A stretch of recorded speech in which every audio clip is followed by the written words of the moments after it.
I think let's talk a little about success, right? Because at the end of it, when we're talking career development, the ultimate goal is to achieve success, right? Stability, that's nice. Financial security, mental satisfaction, success through nourishing our skills, stability. So I'm going to take you through a brief presentation, which is going to talk a lot about success, right? It will, of course, kind of, we're going to talk about your career development. I'm going to give you a little insight into what it takes to be an entrepreneur. And while we do that, let's first understand what success means to us, right? So what we ultimately wish to achieve is indeed success, right? Now, can we decode success? How do we decode success? Can anybody define success?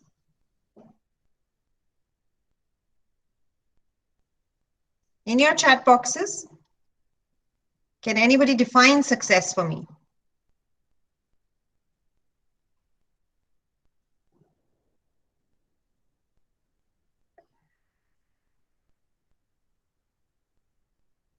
So how we're going to go forward is that let's start decoding and understanding what success is, right? So let's see. Decoding success is first is to see your goal. When you're looking at charting your career development plan ahead, right? Your plan of action, it's fabulous to have it written down, right? As it's written here, seeing your goal written in ink on paper does have a powerful effect on your mind. By writing down your goals, you're 42% more likely to achieve them, right? And it's a time tested, time proven thing. I do it myself for my daily chores as well, that when you look at achieving something, at the start of it, it really looks like a mountain that you've got to go ahead and achieve. But when you go step by step each day, break it down into little pieces and write those pieces down for yourself as a goal for the day, right? Slowly, slowly, slowly, slowly, slowly, you kind of, drop by drop, drop by drop, drop by drop, fill your pot of developing your career. So seeing your goal in front of you is important. So do visualize, where do you want to be? What do you want to do? How do you want to achieve success? Would you want to be employed? Would you want to explore entrepreneurship? How do you visualize yourself being successful? So it's important to write that down. The next is to understand your obstacle, right? Not always, and trust you me, given the journey that I have been through all these years, every obstacle has two advantages. The first advantage being that if you look close enough, every obstacle is an opportunity for you to excel. Because for sure, this is what you've got to overcome to go to the next step towards achieving success. If an obstacle doesn't come, you really don't get the direction to your path. So treat an obstacle as an opportunity for you to overcome, take the leap forward, and climb the ladder up to success. The other benefit of obstacles is when you look back, right? Say 5 years down the line, when you look back and you analyze all the obstacles that came your way, you will notice they all fall together as a jigsaw puzzle in place. Had there been one obstacle in and out, your puzzle today would not have been complete. So every obstacle completes your puzzle of success. Treat it as an opportunity, take it as a way forward, not as a way of full stop. It can be a pause, it can be a comma, but it doesn't end your sentence there, right? So that's what you've got to look in terms of obstacles as opportunities. The next towards decoding success is create a positive mental picture. You will have enough and more people who will come and tell you that you can't do it, you may not be able to make it, you may not be able to achieve it, how would you do it alone, where will you start from? All of those thoughts would come and kind of try to distract you from your position, from your path towards achieving success and following your gut feel, right? But how you talk to yourself, that positive self talk is what is going to create that positive mental picture in your mind, which will take you forward, that I can do it. And the reason why you've chosen to follow a particular path is because you want to achieve something in that path, is because you can contribute towards that path. So, what is it that can stop you but yourself? Right? So, create a positive mental picture about yourself, your thoughts, and completely positive self talk that I can do it.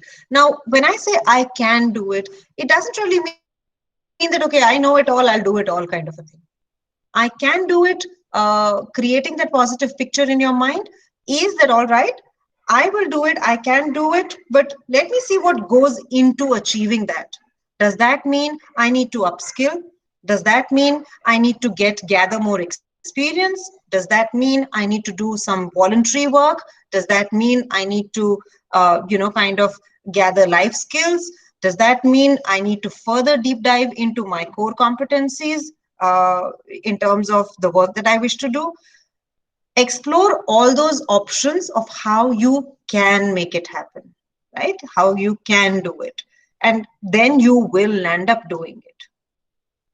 The next is clear your mind of self doubt. There'll be umpteen times where life, people, your near and dear ones, your inner circle, outer circle, friends, and everybody will question. And remember, every question is not something for you to absorb. It's for you to ponder over and move on towards a path of answering that question to yourself, right? So just cut away the self-doubt in terms of your career development plan, because you've got to clear your mind out of the doubt that you have on yourself, because that's one factor which will have to stay with you. You've got to be true to yourself when you're on your path to success and developing your career, right? And the very fact, as I said, that you have chosen to be, or you want to select to be in a particular area and kind of visualize yourself achieving your goal, means that you are ready for it. And when you're ready for it, you're also ready to absorb a lot more stuff which goes into value add, which goes into development of yourself, your concept, and what you want to create out of your professional life, which means that there isn't and there shouldn't be any scope for self-doubt, right? The next to me is embrace challenges. There's a lovely quote by N. Hansen which says that, what if I fall? But what if you fly? Right? It's just something how you take it as, right? There's one thing that has helped me in my entrepreneur journey, and that has been to have my ask clear. To have an ask, first of all. A lot of us hesitate in terms of asking questions, asking for help, asking for assistance, asking for guidance, asking for somebody to, kind of coach you in terms of situations or scenarios. And if the one thing that you've got to remember, which has been a life lesson for myself as well, is that, if you don't ask, you are in 100% no situation, right? The answer is 100% no. But if you ask, you still have a 50% chance of the answer coming to you of a yes. So why cut down on your 50% chance of knowing something, of getting something, of achieving something, just because you're shying away of the other 50%? Could be of failure, could be of a reply which says no, or could be of anything else. But I think it's like looking at the glass half full or half empty, right? To me, the glass half full is more important than looking at the glass half empty. At least I have that half glass to pour out, right? So challenges will come your way. More than challenges, failures will come your way. But all of this will kind of leave a message with each experience. And that message is something that you must be on the lookout for. Right? Do not take any failure any challenge as a roadblock. I repeatedly say that because, you know, mm, today I'm an entrepreneur in the holistic well-being and women leadership development, right? But academically, I've been an HR and a marketing person. So the work that I do today has nothing to do with what my academic credentials are. But what happened was there were certain life journeys that I lived, and that got me, those life journeys is what translated into the work that I do as an entrepreneur today. So things will change, challenges will come. Every challenge comes as a blessing, every adversity comes as an opportunity. You just have to look at the bigger picture, identify that opportunity, that messaging, which is unique to you because you're living those circumstances, for you to identify and take forward and get a message out of it. How can I, where is this directing me? If I have failed in something, if I haven't achieved something, what is it guiding me towards? It's either guiding me towards channelizing my thoughts, my energies better, or it's guiding me towards upskilling and upping my game, right? Uh, every failure, and failure is far better a teacher than your highs, right? When you fall, you know exactly what not to do to fall again, right? If you fall again, you probably know it better. And that's how you kind of build yourself as a more resilient person towards achieving success, right? The next is stay on track.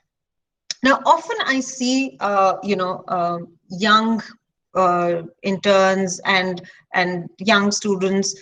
They want to try it all. They want to kind of, dabble across everything. But I think you've got to somewhere, to an extent, do that. But once you kind of find this is where I want to go, this is what I want to do, this is where I want to head to in terms of my career path, in terms of my career development, you will have shortcuts coming up, you will have distractions coming up, you will have where you will notice, the other person has just got it so much more easier than me. But trust you me, nothing comes easy, or nothing valuable, nothing good, nothing credible comes easy, right? So you've got to stick to your path. Your path may not be a bed of roses, but trust you me, it will lead you to where you want to be, rather than look left, right, and center, and just kind of be in a zone of comparing your journey with the other. You have no clue what the journey the other person is on, and why do you want to kind of negatively impact your journey by getting distracted by other elements coming your way, right? So stay on track. Whatever you have chosen to do, please deep dive into it. Don't be of a mindset which says, okay, if I know ABC, I know the entire English language dictionary. No, it doesn't happen that way. The way it happens is that if I know ABC, how can I take the next step forward and understand how to make words, sentences, paragraphs, essays? How do I deep dive into getting uh, great at what I want to do further in life, right? And show the world then that you can do it. Once you've kind of gone forward with your journey, and you've been through these elements of believing in yourself, of understanding obstacles, of not being too critical about yourself, not having self doubt, and all the other factors, is where you will finally be able to achieve what you want to achieve. And the journey begins then. The success begins then. The actual career begins there. And that's what decoding success is all about. First, to see your goal, have it written, understand the obstacles, take them as opportunities, create a positive mental picture, and tell yourself that you can do it. Completely clear yourself out of self doubt. Embrace every challenge that comes your way. Don't worry about it being, you've passed through it, or you've kind of failed on it, or whatever. Every challenge has comes with a message. If you pass through it, great, you're on the next step forward. If you fail on it, you probably need to do a little more deep dive into it and get moving forward. Stay on track, completely devoid diversions. Nothing credible comes easy, and that's something you must always remember. And then once you're self-disciplined, once you're following your passion, you will see and show the world how you can do it, right? So the key to success is to keep educating yourself. That's extremely important. And beyond that is where, people like myself and my organization comes into place, where if you want to kind of further upskill yourself, get yourself corporate ready, get yourself ready for work, or set out an entrepreneur journey, and you need help, my organization runs programs where one of them is SOAR, where you can kind of get that kind of guidance to kind of prep you up for your journey ahead in a very professional manner. So in terms of presentation, that's a little from myself, and one last tip that I want to leave you through the presentation, of course, we're going to continue chatting, is that always there's enough of gyan we all give. And we give that gyan because we've kind of come up that journey, we've come up that life cycle of learning it, imbibing it, falling on our faces, getting up, lifting ourselves up, and then getting back to doing what we really passionately want to do ahead. But the tip here is that always put the theory into practice. Go back to theory, learn more, and practice more of it. Right. So that's going to be how your life journeys should be in terms of career development, in terms of success and achieving success. Now, that was a little bit on in terms of my presentation from my end, but I want to take this interaction forward beyond a presentation, because what I believe is that you will have certain questions as to how would you want to chalk your career development path? How would you want to kind of embark on a journey of entrepreneurship or of being self-employed, or you have an idea, how do you want to take it forward? Now, in terms of your academic credibilities, competencies, you guys are way ahead, and you're doing a really good job there. Now, I would be open over here to kind of take in questions from your end as to what do you see in your career development path where you would need guidance, and I'd love to answer those questions from your end. So happy to just get back onto the chat and put your questions there. I'll be glad to answer. Yeah, ma'am, we have received one question from Snehal.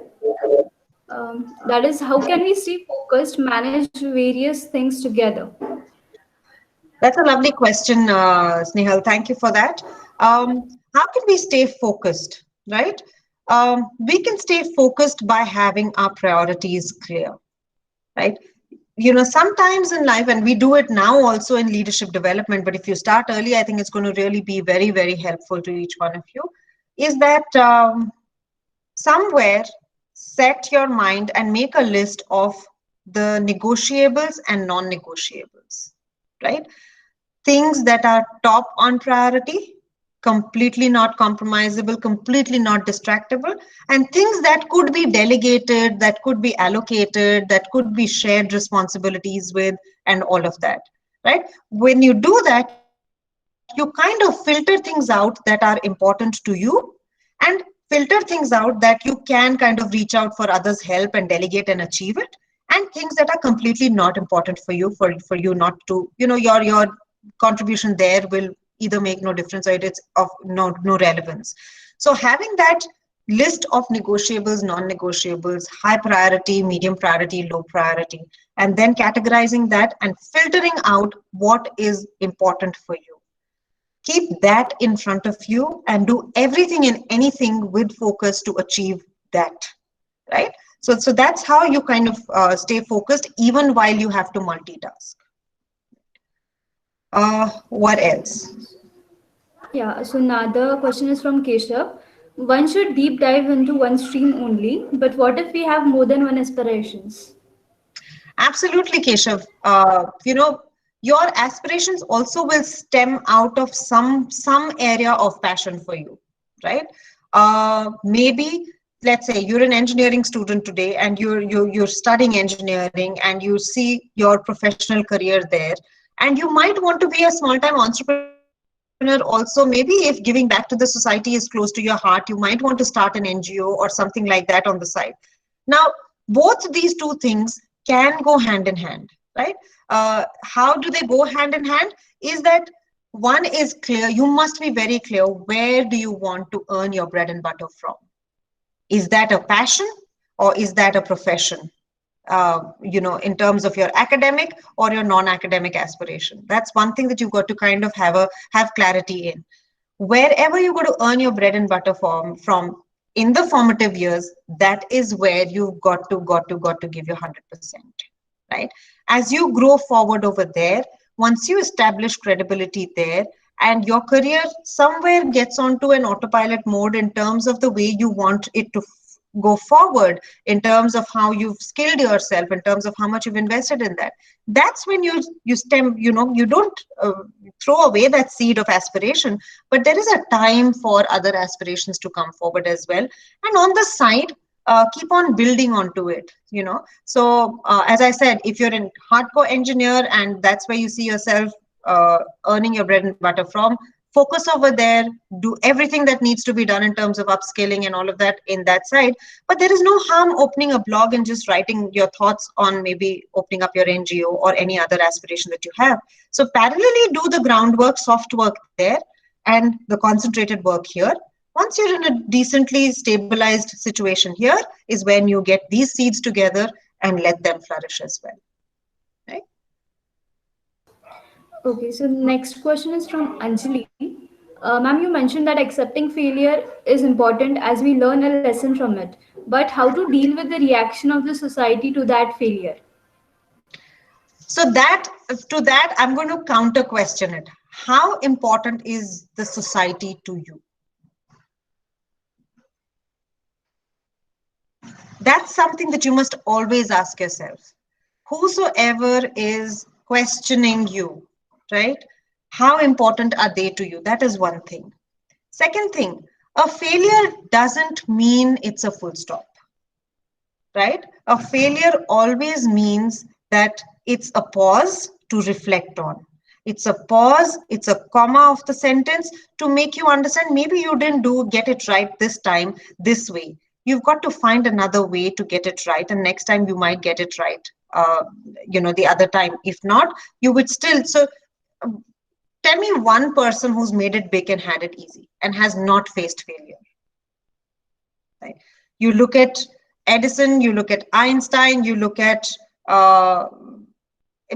name a successful person and tell me which successful person's story did not have a huge chapter of failure in it, right? And what's made them what they are is the fact that they took the failure, absorbed it, reflected on it, and worked how not to fail that way the next time. Which doesn't say that you're going to just cut away all the other chances of failure. There will still be other chances of failure, but every failure is coming for a reason, for a learning, and you grasp that learning, because you will not get that learning through success. You will get that learning only through failure. I'll give you a personal example. Being in an entrepreneur journey, completely self-made entrepreneur, that to a woman entrepreneur out there, where I was putting forth my programs and all of that, and somebody came and said, we'll do the PR for you, we'll do the social media for you, we'll make it big and market it well and all of that. And you're an innocent entrepreneur there, so you kind of feel that, okay, maybe somebody comes with specialization in an area, and if that person is asking for a little bit of a premium, let me take the risk and kind of go ahead with it. So I kind of signed up for that thing that, okay, you take XYZ amount of money and this is what the deliverables are and this is what I want and all of that. The person took the XYZ amount of money and with almost a very vague MOU signed, vanished off, right? So do I call it a failure? Yes, it was a failure in terms of blatantly just giving into and trusting somebody who just came your way, gave you, lovely dreams in terms of visibility, in terms of SEO, in terms of the works, in terms of social media. And now, so many years down the line, that particular experience has taught me that every vendor that I onboard, I do a ref check. I kind of go into nitty-gritties of where does that business come from, what has been their credibility, how are they delivering, I do complete ref checks, complete recommendation checks, and all of that, and then only onboard that. Had I not gone through a failure like that, which then costed me money, but today is saving me tons of hassles and money, because it taught me a great lesson, that not to kind of just give in blatantly to whomsoever comes your way offering help, right? So let the society say anything. Yes, I was also told by so many people, hey, you're just a new entrepreneur. I'm talking about a couple of years ago. You're just a new entrepreneur. You hardly made any money. Or jo banaya uska double luta bhi diya, right? But that's the society. The society wouldn't have ever given me the learnings that I got from myself, and I would definitely don't make that same mistake again today, right? So failures will come, society will question you, people dear to you also may question you, because again, remember, you are living your journey.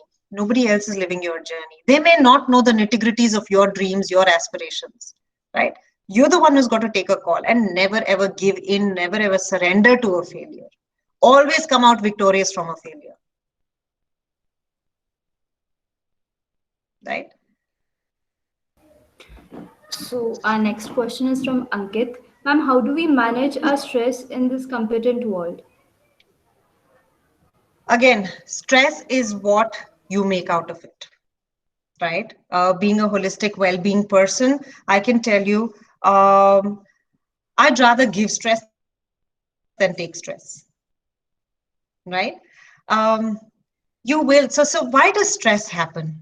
Stress happens when you've got to juggle with too many things, when you've got to live up to too many expectations, when you've got to multitask a bit too much, when somebody's trying to put one burden on you, somebody else is trying to put the other burden on you, and you kind of just find yourself in a complete chaos, is where stress steps in, right? Now when you say that, okay, I'm not saying stress does not come or will not come. Stress, as human beings in an urban scenario, stress is there 24/7 around us. How we manage it, how we handle it, is something that will determine that, am I stressed or not? Am I good stressed or bad stress? A little bit of stress in terms of delivering, in terms of the quality of work that you'd want to deliver, in terms of, the quality or the standards that you'd like to set for yourselves. That's a good stress to have, because that's a driving force. But in terms of, oh, you know what, somebody is doing this, I'm doing this, somebody is doing that, I'm doing this, oh, this person did this, I'm not being able to do this, that is all irrelevant stress. That should completely be chucked out of the window, because you know your strengths. You should know your strengths. You should be in complete acceptance that this is who I am. I'm ready to learn. I'm ready to absorb. I may not be the best today, but I will nurture myself to become the best tomorrow, right? But give yourself that time. Give time some time. Don't stress about it. There's a life ahead. Whenever somebody climbs from ladder 2 to ladder 10 and takes a big jump, there is always that thing of them being, when a fall comes, they fall flat down. Whenever somebody's climbed the ladder step by step, even if you slip, you will fall back just one step, right? So don't take that stress of living up to too many expectations. Create your own expectations, live up to them, be realistic in taking up inputs from others, and realistic in delivering them as well. Yeah. Anything more? So our next, yes, ma'am. So our next question is from Shruti. Ma'am, you spoke about being clear about our careers, but I've been nervous about pursuing something I wish to. I fear taking a decision as it might turn out to be a wrong one. So could you please tell us how to deal with this fear? So you know what, the best thing about where you guys are right now is that you guys can take all the risks that you wish to, right? You're in a situation where academically you're kind of, settled, and you pretty much have been or are in the process of getting settled and educated, and kind of. So I'm not even talking about competencies in academics over here. I'm talking about what you said is fear, right? um, there is nothing wrong in taking up something and that thing not working out for you, rather than regret not taking it for the rest of your life. You know, when I coach women leaders, and of course other people in leadership, the one thing that they really live with is regret. You know what? I wish somewhere down back in my career, had I taken this plunge. My heart lies there. I wish I had taken this plunge. But you know what? Now, 20 years into the career, I can't go back even if I want to go back. So don't leave scope for regret. Own it. If it doesn't work out, own it, right? And keep exploring in terms of how do you want to see. And, there was this, I forget the name. There was a movie that came, Love You Zindagi, right? Has any one of you all seen that? Alia Bhatt and Shah Rukh Khan, right? So in that, there is this scene where there are umpteen number of chairs that he makes her go through, right? There's an armchair, there's a sofa, there's a smuda, there is a whatever, right? And that's when you finally decide that this chair is most comfortable for me, right? Why don't we apply the same logic in our life as well? You're at a stage where if you want to go forward in your careers, if you want to, kind of find out what works best for you as an individual, a profession that you would really thoroughly enjoy yourself being in, right? You've got all the time right now to sit and try and see so many other opportunities if they're there, and be open to some chairs not working out for you till you finally find the sofa that's most comfortable for you. Do that. Don't fear. Don't fear. Nothing to lose.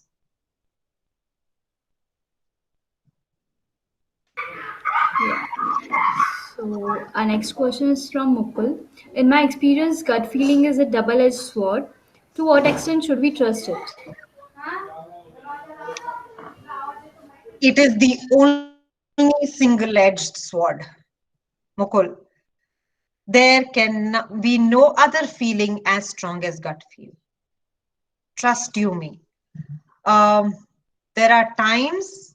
Now, don't confuse a gut feel with nervousness, right? You might feel scared, you might feel nervous, and all of that. But deep down inside, what the voice that comes from within, 100% trust that, right? If there are certain options or opportunities or whatever that come your way, right?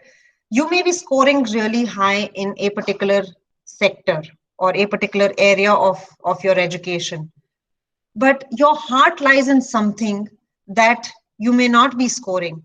Go by what your heart and your gut tells you, right? Why I say this is because, again, of a life example. My husband is from I am Lucknow, and one of his batchmates, right? He would excel in all the subjects but one, and that subject was finance, right? Literally, जिसे कहते हैं ना बिल्कुल borderline pass in that subject. But if you, even then, when these guys asked that, hey, what do you want to be? He said, I want to be an investment banker. And those guys used to laugh at him, ki finance mein to dabba goal hai, number zero aa rahe, but you want to be an investment banker. But what happened, now I'm talking now, fast forward 25, 27 years, he is one of the most successful guys in mergers and acquisitions in the UK, right? Because he simply followed his gut feel of my heart lies here. I may not score at it right now, but I will tune myself upskill myself, invest in myself, educate myself, do what I would want to be in that stage. So rely on your gut feel. Your heart will tell you, your gut will tell you the way out, and take that as a very strong message. Don't dilute the gut at all. It's not a double-edged sword. It will always work in your favor. Okay. So our next question is, how did you dive into entrepreneurship? What made you realize that's the right path for you? Because I feel like I'm into a lot of things and yet not clear what I want to do in future. That's a nice question. One always doesn't start with clarity, right? And I think it's important not to, I mean, it worked well for me that way. Um, I was totally in your stage, even after being a professional, after uh, marriage, after kids, you know, I was still in that boat that, hey, I can do a spectrum, a plethora of things. And um, and I always was told by people that no, identify that one thing and stick on to that. Identify that one thing, and I said that in my presentation as well when I said that road and those diversions, right? Stick on to one thing. Now the thing is, it is very, very critical. It is important, but it's not easy. It's very tough to find that one thing to stick on to, right? So, which means that you try everything, every option that comes your way. Again, somebody asked about fear of trying out different things. I tried out from baking to food blogging to yoga to leadership to HR to marketing to all of that to finally find my niche, my calling, my purpose in well-being, and more importantly, leadership development. And I'll tell you, the two things that I excel today in, right, came out from the biggest two adversities in my life. The first adversity being that, I was at a relative peak in my career back, I think about, I'm talking 2 decades ago. And that's when marriage happened, and that's where I had to leave the country. And I had to get into a forced sabbatical. And I was a person who always envisaged myself as a corporate woman out there, doing that 9 to 5 job. Those us time pe to briefcase aata tha, so I used to visualize the briefcase as well in my hand, right? And there I was thrown into the sea of sabbatical, and I was on sabbatical for good long 8 years, and then you acquired life skills which said that okay, theek hai, I can do this also, I can do this also, I can do this also, I can do this also. Now how do I channelize myself?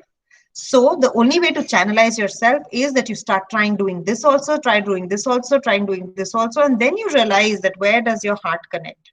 My heart connected with the fact that I was forced into sabbatical, but did my learning stop? No, it did not stop. So I looked back. I worked with the embassies abroad. I've learned foreign languages. I've interacted with, cross-cultural barriers. I sat down and analyzed. I went into, of course, I didn't have work then, but I used to walk into my husband's office and notice how the Russians were doing business, notice how the South Africans were doing business. What is it different? Where are the cultural differences? And all of that. And today, that sabbatical is why I learned so much on leadership, is why I do so much on leadership today, right? So identifying will be a tough job. The only thing is that never ever close yourself. Don't close doors on yourself. Keep the doors open. Let opportunities come your way. Exercise every opportunity. Don't give anything amiss. And slowly, slowly, that jigsaw piece of life will come into place where you identify that this I thought was an adversity. It's turned out to be my biggest strong point, and that's where I want to be. That's where I want to go. Right? So I guess it got his answer. Now the last question is from Sejal. How do you keep your feelings from clouding your decision making? So feelings and emotions are very, very human. Very human. I think, and I'm saying that to a whole lot of aspiring engineers out here, but emotions and feelings are the only thing that we have to ourselves right now until AI takes over even that. So own it. Own it. It's important to realize that you have feelings, you have emotions.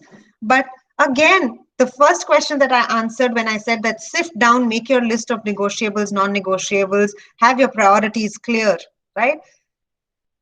Take time out for your feelings, give emotions a good amount of time, and then uh, slot a time back to your goals, back to your aspirations, back to your priorities. And then you've got to say, all right, now this is my work zone. This is where I need to focus. These are the priorities that I have set for myself. Are those feelings helping me achieve those priorities? Great. I, kind of give value to those feelings and I bring those feelings on. Are those feelings hampering me from achieving that goal of mine that I set for myself? So if those feelings are coming as a roadblock or not adding value, right? So just park those feelings aside for a while, focus back on your goal, and you can circle back to those feelings when you want to. Categorizing, sectionizing, self-discipline is something which is really, really important, goes a long way in terms of how you shape your career.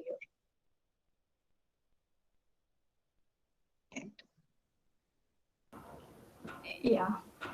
And we have received another question from Keshav. Your Yes. thoughts on Law of Attraction and The Secret, the book.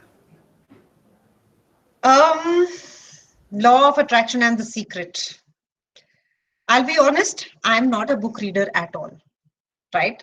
You give me music, you give me visuals, you give me anything kinesthetic, I will latch onto it. You give me a book, no matter how good, I park it aside, right? But yes, having said that, I do know about law of attraction and I do know about the secret. I think all of that lies right within here. It's good to get bookish knowledge. It's good to get knowledge as such, from individuals, from people, from programs, from books, from whatever. Good to get knowledge, but trust you me, everything that you want to be and you want to do comes from within. And what is important is you've got to understand that, you've got to realize that, and you've got to keep telling the story that you want to be to yourself. Right? You have to have your aspirations clear. You've got to have your visualization clear. And you've got to tell yourself, and which is why I said, write it down, see it every day. That's where I want to be. And be realistic. Don't be unrealistic in achieving that. As much as I want, I cannot be an Aishwarya Rai, right? So I am very, very happy being the Dipika Trehan that I am, and and that's about it. So in acceptance with what you are, what you have, how do you leverage that unique point that you have been blessed with? And trust you me, everyone, each one of us has been blessed with something unique, which is why we are here. So identify that. Um get a lot of knowledge. Don't get seeped into any one sector of knowledge. It's always good to have a holistic view, right? And trust yourself, trust your gut, own your story, accept yourself. This is how I am, this is how I want to be open to improvisation, be open to evolution, in complete ownership of yourself, good, bad, ugly, right? So I Yeah. think, So, ma'am, though all of our, these, yeah. yeah, that was the last question from Keshav. So, though all of these questions were asked by single attendees, but I'm so sure, even in my experience, all these questions keep hanging into the mind of all the youth. So, more or less, each one of us has felt the same, had the same questions and doubts, even me. So, many of them were answered today. So, thank you so much, ma'am, to enlighten us with all this knowledge.